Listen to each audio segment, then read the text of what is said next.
I have sufficient evidence to prove that this is a very organized kind of thing. And this is not organized kind of thing which is happening contemporarily. I can give you an example from the past as well. For instance, cartoons, the Danish cartoon kind of thing, or the Netherlands Geert Wilders pronouncement that there should be a kind of competition of cartoons of Prophet sallallahu alaihi wasallam, tawba na'uz billah. I really don't take it as something spontaneous. You go back in time and try to understand the whole thing that is going on there. They, in the 12th century, even the 11th century, those who were Islamophobes, they were very much firm on that you can make anybody going away from the basic principles of Islam and become somehow sinful. But you would never feel that he is feeling some kind of, lessening of his love and affection towards his Prophet sallallahu alaihi wasallam. And they have tested it throughout the times of history. I give you an example that some of the paintings, Gaona Vinci, he was an Italian and considered to be a very prophetic Italian poet. He was making portraits and he was making some kind of poetry where they are showing the Prophet sallallahu alaihi wasallam in a very bad shape, unfortunately. And this is still considered to be a very important literary piece in the European literature. And you can find that in the American and in the Europeans, in the British libraries, you can find their pieces as well.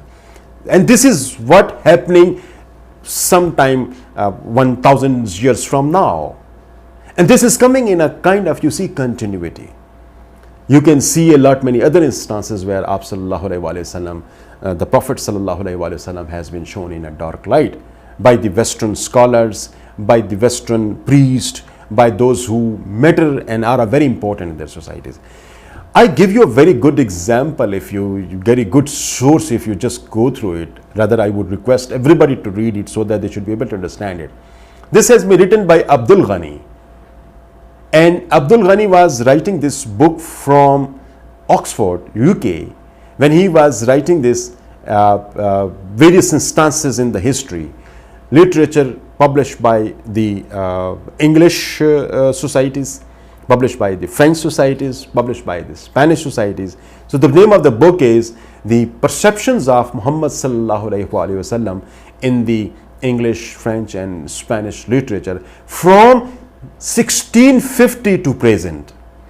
He was in fact trying to look at it that in the last 400 or 500 years, how the Prophet sallallahu alaihi wasallam has been seen in the English literature. And this is all polemical.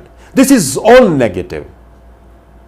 Even William Muir, if you just know this name, he was working in Edinburgh University, and against him, Sir Syed Ahmad Khan wrote a very good book, Khutbat Ahmadiyya, was in fact a response to the book that he had written. The book was Life of Muhammad sallallahu alaihi wasallam. So he was very negative in that book. Now I'm talking some 150 years back, which is appearing from the UK. And Sir Syed Ahmad Khan was writing a book as a rebuttal to whatever he was writing against the Prophet sallallahu alaihi wasallam. This is not new. This is in fact a continuity. And I'm giving you example of Abdul Ghani book. If you just go through it and you read it, you will find it that they were all polemical in a very organized way. They were in fact polemical towards them.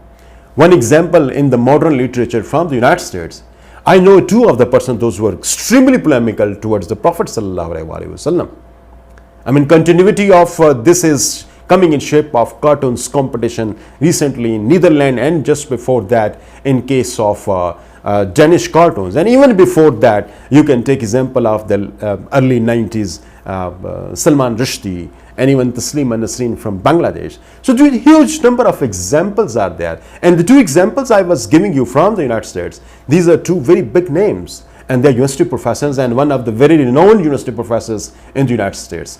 Both are from University of Princeton, New Jersey. The name of one person is Michael Cook and Patricia Crone. They too are very polemical towards the Prophet sallallahu alaihi wasallam, the Prophet of Muslims. And they've written a huge literature, created a huge literature on that.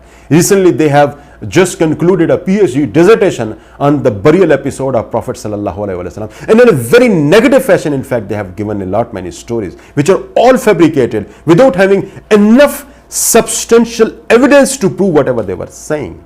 that too in a PhD dissertation, that you cannot expect from a university like Princeton University, United States. I think the problem is that, this is the problem that we need to understand.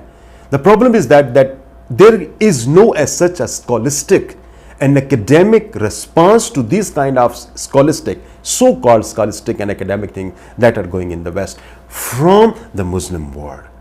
Anything bad happens over there, appears bad about our Prophet ﷺ or about Islam in the Western shape of a book, this is immediately gets banned in Muslim societies.